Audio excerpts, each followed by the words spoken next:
Hi, folks. I'm Hub Arkush, along with Kevin Fishman and Arthur Arkush. We report for you live from Hallis Hall just a few hours after the introductory press conference of Ryan Pace as the Chicago Bears' new general manager. We've gotten to know him a little bit now, obviously not well, and so it's time for early conclusions and some observations about what we hoped for and what the Chicago Bears now have. Kevin, I'll come to you first for your initial conclusions.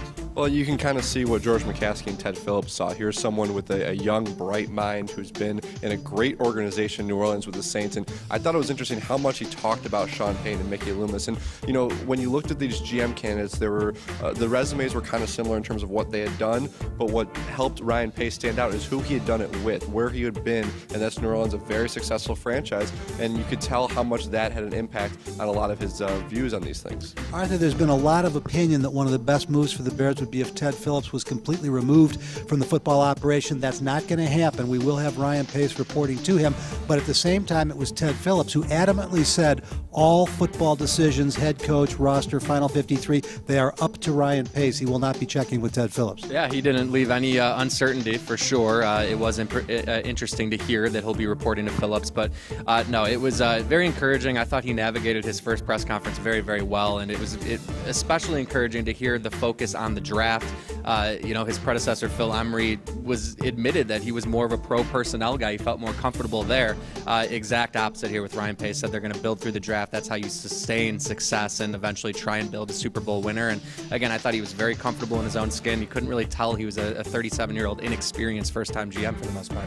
I'll tell you guys, if you want a radical change from the past, both Phil Emery and the Lovie Smith, Jerry Angelo regime, he talked about what he looks for in football players, and he listed character, intelligence, toughness, and instincts. All great things.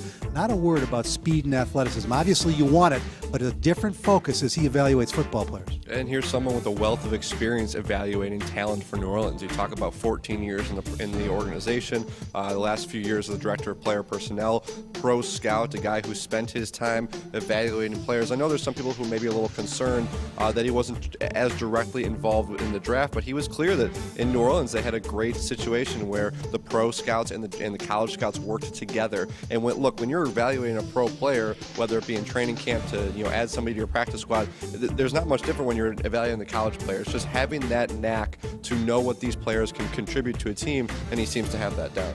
And Arthur, sure, he's young, 37, by 3 years the youngest GM in the NFL, but he seemed very comfortable, very savvy, and I loved what he said about new, fresh ideas, not being afraid to try things, something you have to do for an organization that's become so staid and stuck in its ways. Yeah, absolutely, and he said he wasn't going to pigeonhole the coaching search just because he's a first-time GM doesn't mean he needs an experienced head coach. He's going to look for the best guy. Getting back to what Kevin said, he talked about the synergy in New Orleans between Mickey Loomis and Sean Payton, that they need to be in lockstep and really, that's how you build consensus, and that's what he's looking for. He said it's going to be a feel thing, and it'll be fascinating to see how he conducts this first head coaching search. All right, gentlemen, not a game has been won, not a single player drafted, signed, or cut.